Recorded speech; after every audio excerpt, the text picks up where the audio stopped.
Hello दोस्तों, study with concept के इस स्टडी प्लेटफॉर्म पर आप सभी का स्वागत है और साथ ही स्वागत है हमारे इस महासीरीज में घटना चक्र की महाश्रृंखला में। आज हम पॉलिटी से संबंधित क्वेश्चंस को देखेंगे। तो इसमें हमारा सबसे पहला जो क्वेश्चन है वो है कि भारत के लिए संविधान की रचना हेतु संविधान सभा का विचार निम्नलिखित में से सर्वप्रथम किसने प्रस्तुत किया था। तो ऐसा नहीं है कि ये जो वन लाइनर फैक्ट होते हैं वो केवल आपके यूपीपीसीएस या फिर जो आरपीएससी वगैरह होता है उसी में आता है। ये कभी कभी आईएएस में भी पूछ लेता है। जैसे कि यहाँ पर आप देख सकते हैं कि यूपीएससी में यहाँ पर पूछा गया है 1996 में। तो इसका जो आंसर है वो है ए, स्वराज पार्टी। इसका क्वेश्चन का आंसर देखने से पहले आप लोग खुद अपने लेवल पर वीडियो को रोक करके खुद सॉल्व करने की कोशिश कीजिए और जो भी क्वेश्चन आपका गलत हो रहा है उसको आप देखिए कि वो गलत क्यों हो रहा है। ठीक है, तो इसका आंसर ए है। और यहाँ पर हम देख रहे थे, क्या पता इससे यहाँ से भी कुछ इससे संबंधित फैक्ट मिल जाए जो कि एग्जाम में क्वेश्चन बन जाए। तो ये कह रहा है कि मई 1934 में रांची में, तो देखिए ये कभी कभी पूछ लेता है कि कहाँ पे हुआ था लोकेशन। रांची में स्वराज पार्टी ने आत्मनिर्णय के अधिकार की मांग की और एक प्रस्ताव पारित किया जिसमें कहा गया कि वयस्क मताधिकार के आधार पर निर्वाचित भारतीय प्रतिनिधियों की एक संविधान सभा होगी जो संविधान का निर्माण करेगी। ठीक है, और भारतीयों की ओर से संविधान सभा की मांग करने का यह प्रथम अवसर था। तो क्वेश्चन आपसे पूछ लेगा कि भारतीयों की ओर से संविधान सभा की मांग करने का प्रथम प्रस्ताव कहाँ पे पारित किया गया था। तो ये किया गया था रांची में और 1934 में स्वराज पार्टी के द्वारा। ठीक है, और स्वराज पार्टी ने ये मांग की थी कि वयस्क मताधिकार के आधार पर निर्वाचित भारतीय प्रतिनिधियों की एक संविधान सभा होगी। ठीक है, लेकिन ऐसा हो नहीं पाया था। जब संविधान सभा हमारा जब वो किया गया था, गठन किया गया था, संविधान का निर्माण किया गया था, तो उस टाइम पे ये वयस्क मताधिकार के आधार पर नहीं हो पाया था। ठीक है, ये जो हुआ था, जो संविधान सभा का निर्माण जो हुआ था ये हुआ था 1935 के अधिनियम पे। 1935 के अधिनियम पे हुआ था। और इस अधिनियम में ये कहा गया था कि जो सरकार को कर पे करता है, टैक्स देता है, या जिसके पास ज़्यादा संपत्ति है, ठीक है, और जो शिक्षित है इन्हीं को मताधिकार का अधिकार था।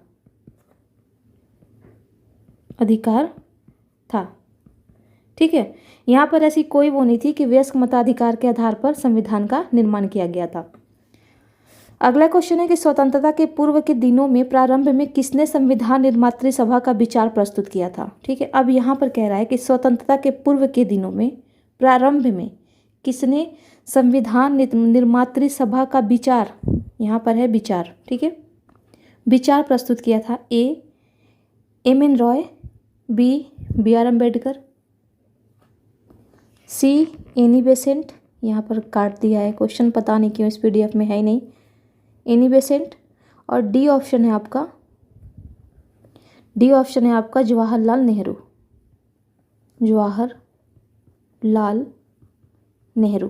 ठीक है, तो इसमें जो विचार प्रस्तुत किया गया था वो किया गया था एम एन रॉय के द्वारा। और अभी आप देख सकते हैं पीसीएस में 18 या 19 में ये पूछा गया है क्वेश्चन। तो ऐसे क्वेश्चन से पूछे जाते हैं। तो अगर ये पूछा जाए, यहाँ पर नाम दिया हो और ये पूछा जाए कि विचार किसने प्रस्तुत किया था नाम के अकॉर्डिंग, तो वो होगा एम एन रॉय। और यहाँ पर अगर पार्टी दी गई है, पार्टी के आधार पर पूछ रहा है कि सर्वप्रथम किसने प्रस्तुत किया था, तो वो किया था आपका स्वराज पार्टी ने। ठीक है, फिर अगला क्वेश्चन है, एक निर्वाचित संविधान सभा द्वारा भारत के संविधान का निर्माण करने का प्रस्ताव किया गया था। तो ध्यान देंगे आप लोग, एक निर्वाचित संविधान सभा द्वारा भारत के संविधान का निर्माण, यहाँ पर संविधान के निर्माण से संबंधित प्रस्ताव की बात कर रही है, ना कि यहाँ पर गठन की बात की जा रही है। तो ये किया गया था क्रिप्स मिशन के द्वारा। ठीक है, लेकिन अगर यहीं पर पूछता कि गठन किसके द्वारा किया गया था, तो वो किया गया था क्रिप्स मिशन 1942 के द्वारा। और ये यूपीपीसीएस में या फिर यूपीएससी में क्वेश्चन ऐसे भी बना देता है कि क्रिप्स मिशन का ये सन पूछ लेगा आपसे, और क्रमानुसार पूछ लेगा कि क्रमानुसार लगाइए। तो पहले कौन सी चीज़ें आई, पहले क्या योजनाएं आई, क्या किया गया पहले, वो सारी चीज़ें आपको ध्यान में होना चाहिए। ठीक है। अब यहाँ पर है क्रिप्स मिशन दिया है। ठीक है, क्रिप्स मिशन तो 1942। और वहीं आपका फिर आएगा, आगे हम पढ़ेंगे कैबिनेट मिशन। कैबिनेट मिशन ये आया था 1946 में। तो आप ऐसे याद रखेंगे इसको कि पहले हम कोई किसी चीज़ का निर्माण करते हैं तो प्रस्ताव लाते हैं, फिर जब ये प्रस्ताव पारित होता है जब भी तो जाकर के उसका निर्माण होता है। तो आप ध्यान देंगे क्रिप्स मिशन में प्रस्ताव पारित हुआ था और फिर आगे जाकर के कैबिनेट मिशन के द्वारा इसका संविधान का निर्माण हुआ था, या कह सकते हैं गठन हुआ था। ठीक है, फिर आगे देखते हैं। कैबिनेट मिशन योजना के अंतर्गत संविधान निर्मात्री परिषद में प्रत्येक प्रांत को आवंटित सदस्य संख्या निर्धारित करने के लिए एक प्रतिनिधि कितनी जनसंख्या के अनुपात में था।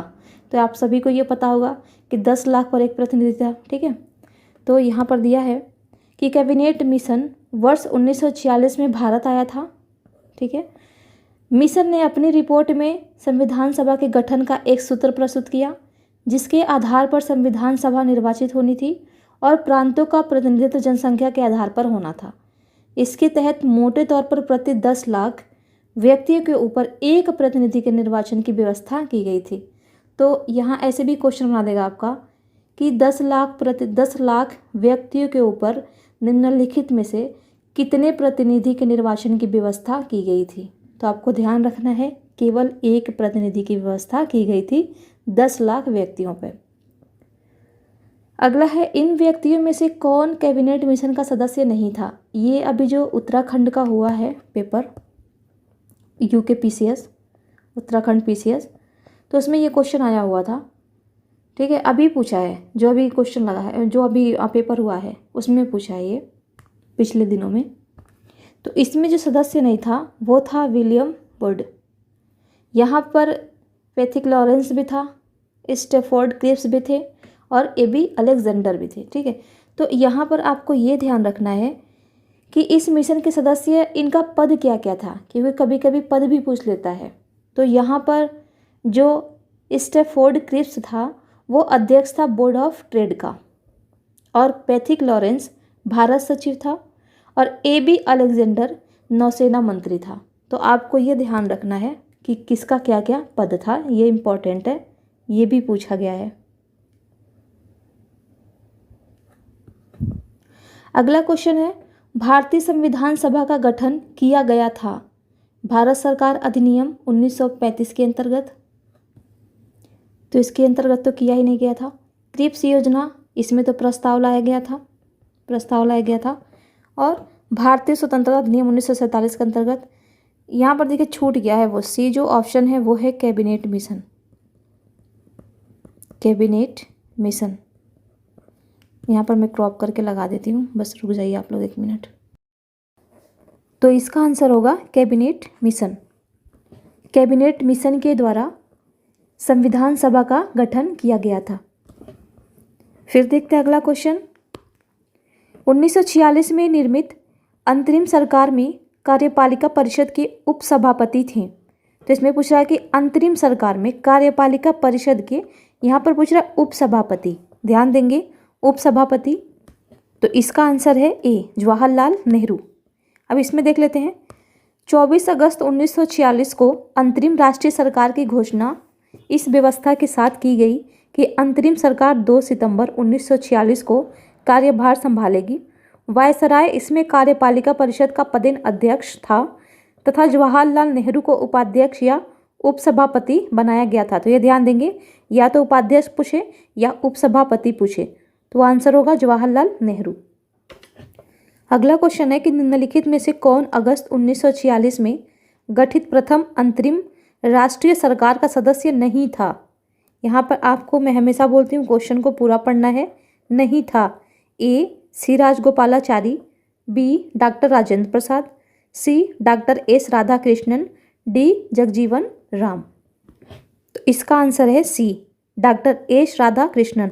बाकी इनके पद भी देख लेते हैं कि जो उस टाइम पर 1946 में गठित प्रथम अंतरिम राष्ट्रीय सरकार थी, तो उसमें ये जो सदस्य शामिल थे इनका पद क्या था, क्योंकि पद भी पूछ लेता है। तो आप सीधा यहाँ पर आइए, यहाँ पर इसमें सी राजगोपालाचारी शिक्षा मंत्री थे, ये शिक्षा मंत्री थे। और डॉक्टर राजेंद्र प्रसाद खाद्य एवं कृषि मंत्री थे। तो राजेंद्र प्रसाद यहाँ पर हो रहे हैं खाद्य एवं कृषि मंत्री, तथा जगजीवन राम ये थे श्रम मंत्री। और इस बार के बीपीएससी के क्वेश्चन में, जो 67वीं बीपीएससी का एग्ज़ाम हुआ है, उसमें ये क्वेश्चन पूछा गया है श्रम मंत्री जगजीवन राम के बारे में। तो इसको एक बार आप ध्यान से देख लेंगे कि कौन क्या था। फिर आते हैं अगले क्वेश्चन पे।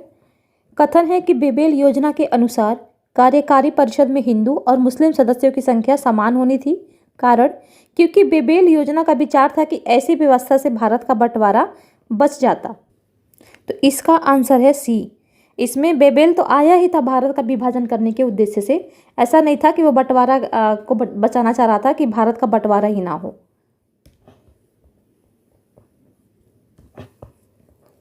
अगला है, निम्नलिखित में से कौन से कथन संविधान सभा के विषय में सत्य हैं। यहाँ पर पूछ रहा सत्य हैं। तो पहला दिया है वह वयस्क मताधिकार पर आधारित था। तो अभी हमने देखा वयस्क मताधिकार पर आधारित था ही नहीं ये, ठीक है। तो एक को हम एलिमिनेट कर देते हैं, बचा हमारा सी और बी। फिर कह रहा है कि वह प्रत्यक्ष निर्वाचन का परिणाम था। तो ये प्रत्यक्ष निर्वाचन का परिणाम था ही नहीं, अप्रत्यक्ष रूप से चुनाव हुआ था। और ये क्यों हुआ था, क्योंकि उस टाइम सांप्रदायिक दंगे बहुत ज़्यादा हो रहे थे, जिसमें चुनाव करवाना संभव था ही नहीं प्रत्यक्ष रूप से। तो इसलिए वहाँ पर अप्रत्यक्ष निर्वाचन का सहारा लिया गया था। तो इस तरीके से हमारा आंसर हो गया सी। अगला क्वेश्चन है, भारतीय संविधान सभा के संबंध में निम्नलिखित में से कौन से कथन सही हैं। फिर से वही मिलता जुलता क्वेश्चन। वह वयस्क मताधिकार पर आधारित नहीं था, सही है, क्योंकि कहाँ था, अगर यहाँ पर देता यहाँ पर कि यह वयस्क मताधिकार पर आधारित था तो ये गलत हो जाता। फिर एक यह प्रत्यक्ष निर्वाचन का परिणाम थी, तो ये गलत है, क्योंकि ये अप्रत्यक्ष निर्वाचन का परिणाम था। तो इस तरीके से अगर हम देखें तो बी को एलिमिनेट करते ही हमारा आंसर आ गया। आंसर हो गया ए और डी को देख लेते हैं। यह कई समितियों के माध्यम से कार्यरत थी, तो ये सही है। अगला क्वेश्चन है कि निम्नलिखित में से संविधान सभा के बारे में गलत कथन कौन सा है। यहाँ पर गलत कथन पूछा है। तो इसने बड़ी संख्या में समितियों की मदद से काम किया, उसमें से प्रारूप समिति सबसे महत्वपूर्ण थी। तो बिल्कुल सही है, प्रारूप समिति सबसे महत्वपूर्ण थी। और प्रारूप समिति के जो अध्यक्ष थे वो कौन थे, अध्यक्ष तो वो थे बी आर अम्बेडकर। और प्रारूप समिति में 7 सदस्य थे, ये भी ध्यान रखेंगे क्योंकि सदस्य भी पूछ लिया कि कितने सदस्य थे। तो 7 सदस्य थे।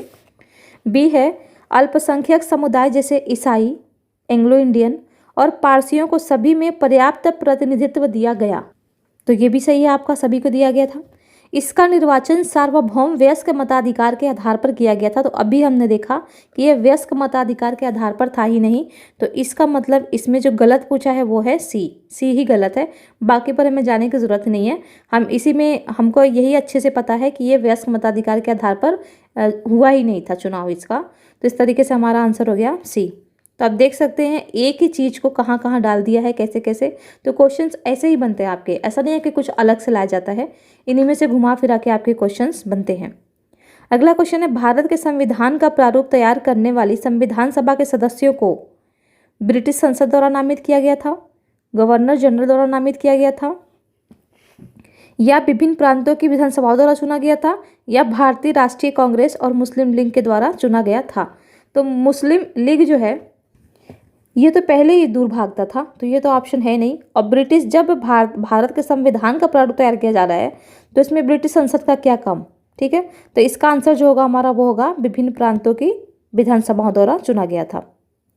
अगला क्वेश्चन है, भारतीय इतिहास के संदर्भ में प्रांतों से संविधान सभा के सदस्य उन प्रांतों के लोगों द्वारा सीधे निर्वाचित हुए थे, भारतीय राष्ट्रीय कांग्रेस तथा मुस्लिम लीग द्वारा नामित हुए थे, प्रांतीय विधानसभाओं द्वारा निर्वाचित हुए थे, या डी सरकार द्वारा संवैधानिक मामलों में उनकी विशेषज्ञता के लिए चुने गए थे।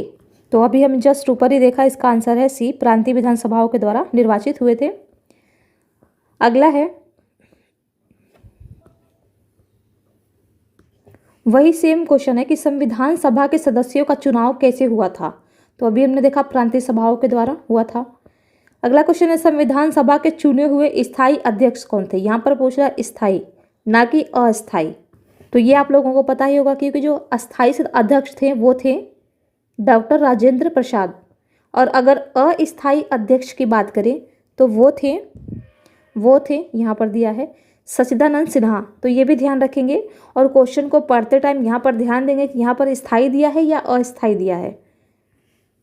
और इसमें यहाँ पर यह भी दिया है कि 11 दिसंबर 1946 को संविधान सभा ने डॉक्टर राजेंद्र प्रसाद को निर्विरोध संविधान सभा के स्थायी अध्यक्ष के रूप में निर्वाचित किया। अगला क्वेश्चन है संविधान सभा की प्रथम बैठक की अध्यक्षता किसने की थी। तो संविधान सभा की प्रथम बैठक की अध्यक्षता डॉक्टर सच्चिदानंद सिन्हा ने की थी। डॉक्टर सच्चिदानंद सिन्हा, आंसर है सी। भारतीय संविधान सभा के उद्घाटन अधिवेशन की अध्यक्षता की गई थी, तो किसके द्वारा की गई थी। तो सेम क्वेश्चन है, डॉक्टर सच्चिदानंद सिन्हा द्वारा। भारत की संविधान निर्मात्री सभा के अध्यक्ष कौन थे। संविधान निर्मात्री सभा के अध्यक्ष पूछ रहा है, तो ये थे डॉक्टर राजेंद्र प्रसाद। तो ये सारे फैक्ट हैं, आप लोग इसको अच्छे से देखिएगा क्योंकि अभी आपको पता है कि अब ज़्यादा टाइम नहीं है बीपीएससी के एग्ज़ाम में, क्योंकि 12 फरवरी को आपका 68वीं बीपीएससी का एग्ज़ाम है। तो आप देख सकते हैं हमारे पास ज़्यादा टाइम है ही नहीं, उसी में आपका मेंस भी लेकर के चलना है और प्री भी है। तो यहाँ से ये सारी चीज़ें आप फॉलो कीजिए, अदर सोर्स आपको फॉलो करने की ज़रूरत ही नहीं है। सर की तरह जो वीडियो बनाई जा रही है वहाँ से आप कॉन्सेप्ट को डेवलप कर सकते हैं, बाकी यहाँ पर आपके सारे फैक्ट ले लिए गए हैं। यहाँ पर क्वेश्चन था आपका, स्वतंत्र भारत के संविधान सभा के अध्यक्ष थे डॉक्टर भीमराव अंबेडकर। तो ये तो नहीं थे क्योंकि अभी हमने देखा कि प्रारूप समिति के ये अध्यक्ष थे। ये राजेंद्र प्रसाद थे, बी आंसर होगा। संविधान सभा के प्रथम मनोनीत उपसभापति, यहाँ पर पूछ रहा है कि प्रथम मनोनीत किए गए थे, वे कौन थे। तो वो थे फ्रैंक एंथोनी। इसको आप देख लेंगे। संविधान सभा के प्रथम अस्थायी, और यहाँ पर ये भी ध्यान देंगे क्या कैसे थे ये अस्थायी थे, उपसभापति या उपाध्यक्ष फ्रैंक एंथोनी थे, जिन्हें 9 दिसंबर 1946 को अस्थायी सभापति अध्यक्ष सच्चिदानंद सिन्हा द्वारा मनोनीत किया गया था। तो किसके द्वारा किया गया था। तो सच्चिदानंद सिन्हा के द्वारा इनको मनोनीत किया गया था। H.C. मुखर्जी संविधान सभा के पहले स्थायी उपाध्यक्ष थे। तो यहाँ पर आप ध्यान देंगे, यदि आपसे क्वेश्चन ये पूछ रहा है कि संविधान सभा के सर्वप्रथम स्थायी उपाध्यक्ष कौन थे, तो वो थे H.C. मुखर्जी। और अगर यहाँ पर क्वेश्चन आपका पूछ लिया है कि प्रथम मनोनीत अस्थायी सदस्य थे, तो वो थे फ्रैंक एंथोनी। भारतीय संविधान सभा की स्थापना की गई थी। तो स्थापना कब की गई थी। तो सभी को पता है 26 नवंबर 1949 को। सॉरी, यहाँ पर संविधान सभा की स्थापना की बात कर रहा है, तो ये किया गया था 9 दिसंबर 1946 को। भारतीय संविधान सभा की स्थापना 9 दिसंबर 1946 को उसकी प्रथम बैठक के आरंभ होने के साथ हुई थी। अगला क्वेश्चन है संविधान सभा की प्रथम बैठक कब हुई थी। तो अभी हमने ऊपर ही देखा 9 दिसंबर, तो यहाँ पर 9 दिसंबर 1946 को प्रथम बैठक हुई थी। अगला क्वेश्चन है संविधान सभा का गठन कब हुआ था। तो इसका आंसर है ए। संविधान सभा का जो गठन हुआ था वो दिसंबर 1946 को हुआ था। भारत की संविधान सभा का प्रथम अधिवेशन कब शुरू हुआ था। प्रथम अधिवेशन कब शुरू हुआ था। तो ये हुआ था 9 दिसंबर 1946 को। अगला क्वेश्चन है भारतीय संविधान सभा की पहली बैठक कब हुई थी। पहली बैठक, पहली सभा, ये सारी चीज़ें आपको ध्यान से पढ़नी है क्योंकि यहाँ बहुत कन्फ्यूजन होता है।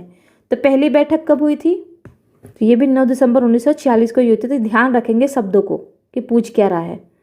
भारत को एक संविधान देने का प्रस्ताव संविधान सभा द्वारा पारित किया गया था। तो भारत को एक संविधान देने का प्रस्ताव कब पारित किया गया था। तो ये किया गया था 22 जनवरी 1947 को। ये डेट ध्यान रखेंगे आप लोग, काफ़ी इंपॉर्टेंट है एग्जाम की दृष्टि से। संविधान सभा के सम्मुख संविधान की प्रस्तावना का प्रस्ताव किसने रखा था।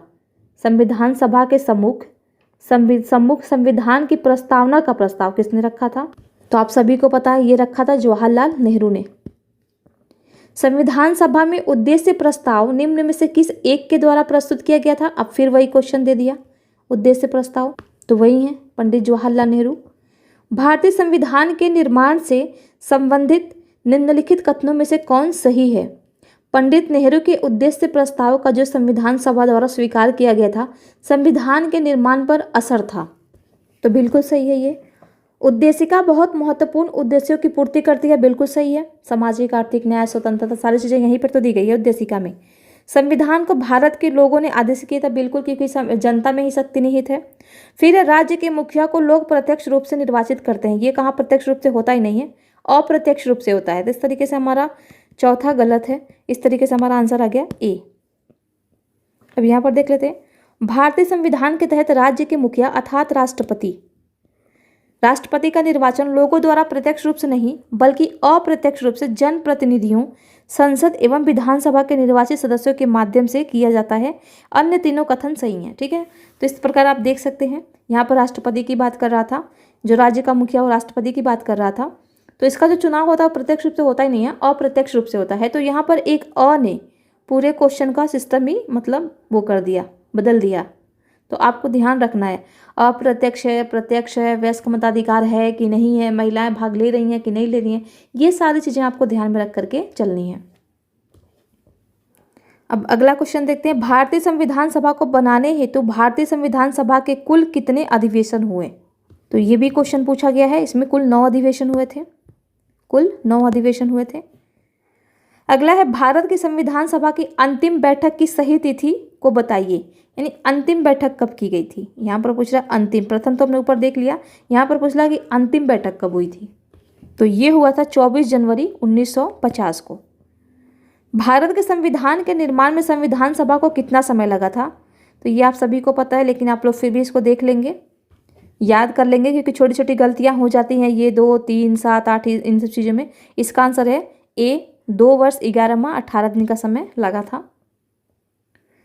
इसमें है सूची 1 सूची 2 को सुमेलित करना है। ए दिया है संविधान सभा के पहले उपाध्यक्ष, तो ये थे HC मुखर्जी। तो अब देखिए ए का 4 कहाँ पर दिया है? तो ए का 4 यहाँ पर दिया है बी ऑप्शन में, तो आपका आंसर हो गया बी। बट फिर भी हम एक एक बार देख लेते हैं। अब फिर है कि प्रारूप समिति के मूलतः एकमात्र कांग्रेसी अध्यक्ष। अब देखिए ये बीपीएससी में पूछा गया है, बीपीएससी जो पेपर लीक हुआ था जो पहले, उसमें ये क्वेश्चन था, और इसका आंसर है KM मुंशी। फिर पूछ रहा राजस्थान की रियासतों का प्रतिनिधित्व करने वाले संविधान सभा के सदस्य कौन थे? तो वो थे आपका सी का, ये थे BT कृष्णमाचारी। बाकी आपका ये बचा संघ संविधान समिति के अध्यक्ष, ये थे जवाहरलाल नेहरू। ये आप देख सकते हैं, यहाँ पर मिलाया भी गया है। फिर अब भारतीय संविधान के निर्माण के समय संवैधानिक सलाहकार कौन थे? तो संवैधानिक सलाहकार कौन थे? तो इसका आंसर है सी, BN रॉय थे। क्वेश्चन था ये कि भारतीय संविधान का प्रथम प्रारूप तैयार किया गया था, किसके द्वारा तैयार किया गया था? यहाँ पर ध्यान देंगे, प्रथम प्रारूप है, ना कि प्रारूप समिति यहाँ पर पूछ रहा है, प्रथम प्रारूप है। तो इसका आंसर है बी, BN रॉय के द्वारा ये तैयार किया गया था। यहाँ पर देखिए, संविधान सभा के संवैधानिक सलाहकार BN रॉय द्वारा संविधान का पहला प्रारूप तैयार किया गया था, जिस पर विचार एवं परिवर्तन करके प्रारूप समिति द्वारा संविधान सभा के समक्ष संविधान का मसौदा प्रस्तुत किया गया था। तो यहाँ पर एक क्वेश्चन आपका और बन जा रहा है कि संविधान सभा का मसौदा किसके द्वारा प्रस्तुत किया गया था? तो संविधान सभा का जो मसौदा था वो प्रारूप समिति के द्वारा प्रस्तुत किया गया था। तो ये ध्यान देंगे आप। BN रॉय के मूल प्रारूप में 243 अनुच्छेद थे, तो ये भी ध्यान देंगे, और 13 अनुसूचियाँ थी। ये इंपॉर्टेंट है, ये आप ध्यान से इसको देख लेंगे। संविधान सभा में भारतीय संविधान का तृतीय वाचन कब प्रारंभ हुआ था? यहाँ पर तृतीय वाचन पूछ रहा है, तो वो 17 नवंबर को हुआ था, 17 नवंबर को, क्योंकि ऑप्शन में 17 नवंबर है ही नहीं। ठीक है, तो ये छोड़ दीजिए आप, बस इतना ध्यान रख लेंगे आप कि तृतीय वाचन 17 नवंबर 1949 को प्रारंभ हुआ था। भारत का संविधान पूर्ण रूप से तैयार हुआ, कब तैयार हुआ? यहाँ पर पूछा तैयार हुआ, ना कि लागू पूछ रहा है। यहाँ पर पूर्ण रूप से तैयार होने की बात कर रहा है। तो ये हुआ था 26 नवंबर 1949 को, तो ये ध्यान देंगे। भारतीय संविधान को संविधान द्वारा अंगीकृत किया गया था। अब यहाँ भी पूछ रहा है अंगीकृत किया गया था, तो वही है 26 नवंबर 1949 को। यहाँ पर लागू नहीं पूछ रहा, अंगीकृत पूछ रहा। देखिए, जब अंगीकृत पूछे ठीक है, या पूर्ण रूप से तैयार करना पूछे, या फिर अधिनियमित पूछे, अधिनियमित पूछे, या आत्मार्पित पूछे, तो हर जगह यही आंसर होगा आपका 26 नवंबर 1949। लेकिन यदि आपसे लागू पूछे, लागू, तो यहाँ पर आपका डेट होगा 26 जनवरी 1950। तो आप देख सकते हैं यहाँ पर अधिनियमित, आत्मार्पित या अंगीकृत, या ये क्या बोलते हैं, यहाँ पर पूछा गया पूर्ण रूप से तैयार। तो ये सारी चीज़ें जब भी पूछे तो आपका आंसर होगा 26 नवंबर 1949। लेकिन अगर लागू, बस एक शब्द यहाँ पर कर दे कि लागू कब हुआ था, तो वो हुआ था 26 जनवरी 1950 को।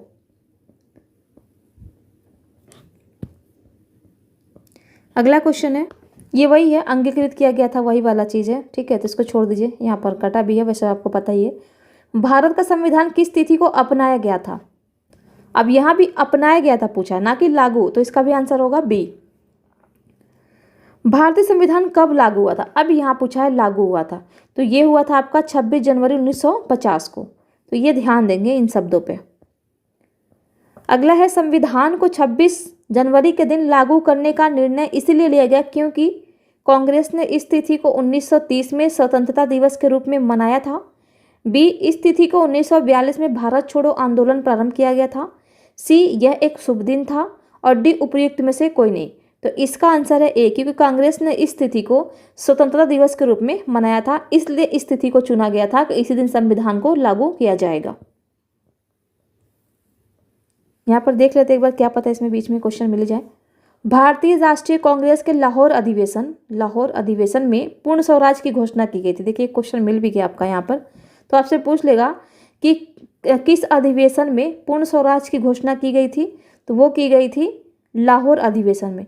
26 जनवरी को स्वतंत्रता दिवस के रूप में मनाए जाने का संकल्प लिया गया था और आज़ादी के पूर्व तक 26 जनवरी को स्वतंत्रता दिवस के रूप में मनाया जाता रहा, परंतु भारत 15 अगस्त 1947 को स्वतंत्र हो गया और तब से प्रत्येक वर्ष 15 अगस्त को स्वाधीनता दिवस के रूप में मनाया जाने लगा, जबकि स्वतंत्रता प्राप्ति के पश्चात 26 जनवरी की तिथि को अविस्मरणीय बनाने हेतु भारतीय संविधान को पूर्णतः 26 जनवरी 1950 को लागू किया गया और तब से प्रत्येक वर्ष 26 जनवरी को गणतंत्र दिवस के रूप में मनाया जाता है। तो यहाँ पर सिर्फ आपका एक ही फैक्ट है कि पूर्ण स्वराज की घोषणा कब की गई थी, किस अधिवेशन में की गई थी, तो आप ध्यान रखेंगे दिसंबर 1929 में लाहौर अधिवेशन में की गई थी।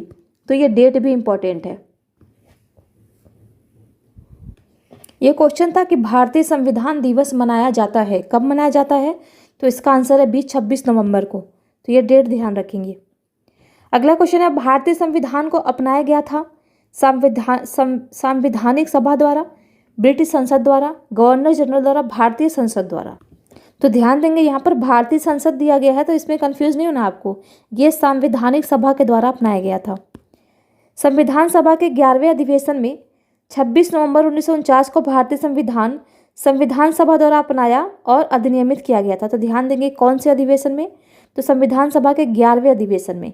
और 11वां अधिवेशन कब हुआ था, तो 26 नवंबर 1949 को। ठीक है। अगला क्वेश्चन है, भारतीय संविधान को 26 नवंबर 1949 को किसके द्वारा अधिनियमित किया गया था? तो अभी ऊपर ही देखा हमने, संविधान सभा के द्वारा अधिनियमित किया गया था। ए है, भारत का संविधान अंगीकृत एवं अधिनियमित हुआ था ए, 26 जनवरी 1950 को, 11 फरवरी 1948 को, 26 नवंबर 1949 को, उपयुक्त में से किसी भी तिथि को नहीं। तभी हमने ऊपर ही देखा 26 नवंबर 1949 को। अगला क्वेश्चन है, B.R. अम्बेडकर का संविधान सभा में निर्वाचित हुआ था, कहाँ से हुआ था निर्वाचन? पश्चिम बंगाल से हुआ था या मुंबई प्रेसिडेंसी से हुआ था? बम्बई, उस टाइम पर बम्बई बोलते थे, बम्बई प्रेसिडेंसी से हुआ था, या सी, तात्कालिक मध्य भारत से, और डी, पंजाब से। तो इसका आंसर है बी, बम्बई प्रेसिडेंसी से इनका निर्वाचन हुआ था और ये पूछा भी गया है। यहाँ पर देखते हैं, इसमें वर्ष 1946 में संपन्न संविधान सभा के प्रारंभिक चुनाव में डॉक्टर भीमराव अंबेडकर अविभाजित भारत के बंगाल प्रांत के पूर्वी भाग से निर्वाचित हुए थे। बाद में यह क्षेत्र पाकिस्तान में चले जाने के कारण अंबेडकर भारतीय गणराज्य के बम्बई प्रेसिडेंसी के पूना संसदीय क्षेत्र में उपचुनाव में निर्वाचित होकर भारतीय संविधान सभा में सम्मिलित हुए। पूना सीट उनके लिए कांग्रेस के AMR जयशंकर ने त्यागपत्र देकर रिक्त की थी। तो किसने त्यागपत्र देकर के अपनी स्थान को रिक्त किया था, उसके बाद ये इस पर निर्वाचित हुए थे, तो वो किया था AMR जयकर। ये भी ध्यान देंगे आप। यद्यपि विकल्प ए में पश्चिम बंगाल है, फिर भी यह अभिष्ट विकल्प नहीं हो सकता क्योंकि डॉक्टर अंबेडकर पूर्वी बंगाल से प्रथमतः निर्वाचित हुए थे। अंततः उन्होंने बम्बई प्रेसिडेंसी से निर्वाचित सदस्य के रूप में संविधान सभा में कार्य किया। ये बस इतना बस आपको ध्यान रखना है कि एक तो इनका निर्वाचन कहाँ से हुआ था, तो वो बम्बई प्रेसिडेंसी से हुआ था। और दूसरा, ये जिस मतलब सीट पर चुनाव लड़े थे, वो सीट किसके द्वारा त्यागपत्र देकर के रिक्त किया गया था, तो वो AMR जयकर के द्वारा रिक्त किया गया था त्यागपत्र देकर के। बस इतना ध्यान रखेंगे आप। डॉक्टर भीमराव अंबेडकर का जन्म और मृत्यु कब हुई, तो ये रखेंगे आप। 1891 में इनका जन्म हुआ था और 1956 में मृत्यु थी। तो 91-56, लेकिन यहाँ पर ध्यान 18, 19, 91, 56। इसका आंसर है बी।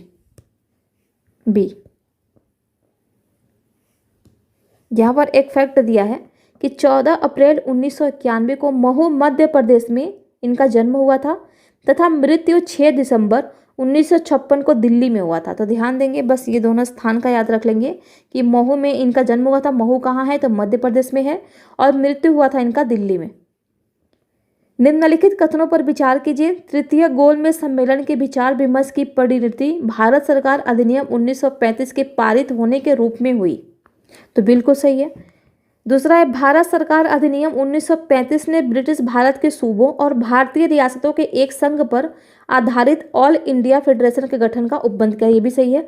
इस तरीके से आपका आंसर हो गया सी, दोनों ही सही हैं। आगे देखते हैं, कथन दिया है कि भारत का संविधान देश की आवश्यकताओं की पूर्ति करता है, कारण क्योंकि इसको एक गृह संविधान कहा जाता है। तो आप यहाँ पर थोड़ा सा कॉमन सेंस लगा सकते हैं कि एक तो ये भारत का संविधान देश की आवश्यकताओं की पूर्ति करता है, ठीक है, ये एक गृह संविधान के रूप में हम इसको मान सकते हैं, लेकिन देश की आवश्यकताओं की पूर्ति के लिए केवल इतना ही काफ़ी नहीं है। तो यहाँ पर देखें हम, तो इसका मतलब कि दोनों सही हैं, लेकिन इसका व्याख्या सही नहीं है। तो अब देखते हैं, सही स्पष्टीकरण नहीं है। यहाँ पर ए और आर दोनों सत्य है, परंतु RA का सही स्पष्टीकरण नहीं है। ये आंसर होगा आपका बी, ठीक है। तो यहाँ पर एक बार पढ़ लेते हैं क्या दिया है। भारत का संविधान देश की आवश्यकताओं की पूर्ति करने में पूर्णतः सक्षम है तथा भावी आवश्यकताओं के मद्देनजर इसमें संशोधन संबंधी प्रावधान भी हैं। दूसरी ओर इसमें विभिन्न देशों को संविधानों से तथ्य एवं विचार ग्रहण किए गए हैं। ये हम देखेंगे अगले वीडियो में, किसी इससे भी बहुत सारे क्वेश्चन पूछे जाते हैं। अतः इसे एक गृह संविधान, ठीक है, ये और जगहों से जो लिया है ये विचार, इसी के आधार पर इसको गृह संविधान कहा जाता है। इस प्रकार कथन एवं कारण दोनों सही हैं, तो ठीक है, आप देख सकते हैं इसका आंसर है बी। संविधान सभा में वयस्क मताधिकार को 15 वर्ष के लिए स्थगित करने की बात की थी। तो किसने किया था कि 15 वर्ष के लिए आप इसको स्थगित कर दीजिए वयस्क मताधिकार को। तो ये कहा था मौलाना आज़ाद ने। मौलाना आज़ाद ने संविधान सभा में वयस्क मताधिकार विषय पर बहस के दौरान मौलाना अबुल कलाम आज़ाद ने वयस्क मताधिकार को 15 वर्षों के लिए स्थगित करने की वकालत की थी, किंतु डॉक्टर राजेंद्र प्रसाद एवं पंडित जवाहरलाल नेहरू ने जोरदार ढंग से इसे अपनाने के लिए इसका समर्थन किया था। तो आप देख सकते हैं कि समर्थन अगर पूछे, यहाँ पर क्वेश्चन पूछ सकता है आपसे कि संविधान सभा में वयस्क मताधिकार को 15 वर्ष के लिए स्थगित करने का समर्थन किसने किया था, तो ये किया था राजेंद्र प्रसाद और पंडित जवाहरलाल नेहरू ने। तो ध्यान से इन दोनों फैक्टों को पढ़ लेंगे। अगला क्वेश्चन है, निम्नलिखित में से किसने सुझाव दिया था कि भारत की स्वतंत्रता के बाद भारतीय राष्ट्रीय कांग्रेस को एक राजनीतिक दल के रूप में भंग कर दिया जाना चाहिए। तो ये कहा था महात्मा गांधी ने। इसका आंसर है डी। यहाँ पर है कि भारत की स्वतंत्रता के उपरांत महात्मा गांधी ने यह सुझाव दिया था कि भारतीय राष्ट्रीय कांग्रेस को अब एक राजनीतिक दल के रूप में भंग कर दिया जाना चाहिए। क्यों कर दिया जाना चाहिए, इसका कॉन्सेप्ट बहुत ही अच्छे तरीके से सर द्वारा पढ़ाए गए पॉलिटी में आपको मिल जाएगा। ये जो क्वेश्चन था ये एक कथन था, इसको भी आप ध्यान से पढ़ लेंगे क्योंकि कथन जो BPSC में बहुत ज़्यादा पूछता है। इस बार भी आया था कथन को लेकर के, ठीक है। तो वो विभाजन से संबंधित था, उसका आंसर सुरेंद्र बनर्जी था। तो वो हम एक बार लेकर के आएंगे कि क्या क्या क्वेश्चन कहाँ कहाँ से उठाया गया है। अभी इसको देखते हैं। इसमें यह कहा गया था कि एक संविधान एक मशीन की तरह बेजान चीज़ है। इसमें वे लोग जीवन फूंकते हैं जो इसका नियंत्रण करते हैं। भारत में बस कुछ ईमानदार लोगों की आवश्यकता है जिनके लिए राष्ट्रहित ही सर्वोपरि है। तो ये किसने कहा था? तो ये कहा था डॉक्टर राजेंद्र प्रसाद ने। आंसर है ए। इस कथन को देख लेंगे किसने कहा था, तो डॉक्टर राजेंद्र प्रसाद ने कहा था। प्रश्नगत कथन संविधान सभा के अध्यक्ष और भारत के प्रथम राष्ट्रपति, यहाँ पर ये भी ध्यान देंगे, भारत के प्रथम राष्ट्रपति कौन थे? तो वो थे डॉक्टर राजेंद्र प्रसाद। हालांकि आप लोगों को तो ये चीज़ पता ही होगा। यह कथन 26 नवंबर 1949 को भारतीय संविधान को अपनाए जाते समय दिए गए उनके वक्तव्य का अंश है। तो आपको कथन दे देगा और बता देगा कि ये कब कहा गया था, यानी किस समय कहा गया था। तो आप ध्यान देंगे 26 नवंबर 1949 को जब भारतीय संविधान को अपनाया जा रहा था, जब ये बात बोली गई थी डॉक्टर राजेंद्र प्रसाद के द्वारा। तो ये भी ध्यान रखेंगे कि इसको कब बोला गया था। अपनी राष्ट्रवादी प्रतिक्रिया में भारतीय संविधान के निर्माताओं ने अल्पसंख्यकों के हितों तथा भावनाओं के महत्व को कम करके आंका है, यह कथन है। अब ये किसने कह दिया? यहाँ पर यह कहा जा रहा है कि अपनी राष्ट्रवादी प्रतिक्रिया में भारतीय संविधान के निर्माताओं ने अल्पसंख्यकों के हितों तथा भावनाओं के महत्व को कम करके आंका है। तो ये कहा था आइवर जेनिंग्स ने। यहाँ पर है कि आइवर जेनिंग्स का है, उनका मानना है कि भारतीय संविधान निर्माताओं ने भारतीय संघ में अल्पसंख्यक हितों और भावनाओं के महत्व को न्यूनतम रखने का प्रयास किया है। अगला है किसने कहा था? संविधान सभा कांग्रेस की थी और कांग्रेस भारत था। तो ये कहा था ऑस्टिन ने। तो ध्यान देंगे ऑस्टिन ने कहा था। और क्यों कहा था? क्योंकि संविधान सभा में कांग्रेस से संबंधित जो सदस्य थे वो बहुत ज़्यादा थे, तो इसलिए उन्होंने कहा कि संविधान सभा कांग्रेस थी और कांग्रेस भारत था। संविधान सभा कांग्रेस थी और कांग्रेस भारत था। यह वक्तव्य पद्मश्री पुरस्कार, ध्यान देंगे यहाँ पर एक फैक्ट और मिल गया, ये पद्मश्री पुरस्कार प्राप्त करता थे, इतिहासकार थे ये, ग्रेनविल ऑस्टिन का था। यह वक्तव्य उनकी पुस्तक द इंडियन कॉन्स्टिट्यूशंस में वर्णित है। तो ध्यान देंगे यहाँ पर कई सारे क्वेश्चंस आपके बन रहे हैं। यहाँ पर एक तो ग्रेनविल ऑस्टिन, यहाँ पर पुरस्कार का नाम दे देगा कि प्राप्त किए थे कौन सा पुरस्कार, तो वो था पद्मश्री। दूसरा द इंडियन कॉन्स्टिट्यूशन दे देगा और पूछ लेगा कि इसके मतलब लेखक कौन थे, राइटर कौन थे, तो वो ध्यान रखना आपको। और ये कथन आपको एक ध्यान रखना है और क्यों कहा था इसको भी आप ध्यान में रखेंगे। भारतीय संविधान सभा में कुल कितनी महिलाएं सदस्यता थी? ये भी बीपीएससी में पूछा गया है, बीपीएससी का क्वेश्चन है ये। इसमें टोटल 15 थी, टोटल महिला सदस्य थी। तो इस तरीके से ये हमारा पूरा हो गया। बाकी हम देखेंगे अगले वीडियो में अच्छे से।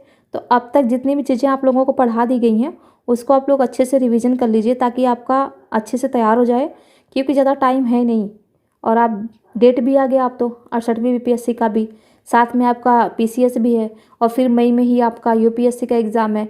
तो आप देख सकते हैं कि टाइम बहुत कम है, एग्ज़ाम आपके साथ बहुत सारा है और ऐसा है नहीं कि ये पैटर्न जो है एग्ज़ाम का वो अलग अलग है। ठीक है, यूपीएससी की तैयारी मतलब सबकी तैयारी। तो आप ये सारी चीज़ें प्रैक्टिस करते रहिए, क्योंकि प्रैक्टिस बहुत ही इंपॉर्टेंट है। इसी से पता लगता है कि हम क्या पढ़े हैं क्या नहीं पढ़े हैं। ठीक है, तो इसी के साथ इस वीडियो को यहीं समाप्त करते हैं। आप सभी को बहुत बहुत धन्यवाद।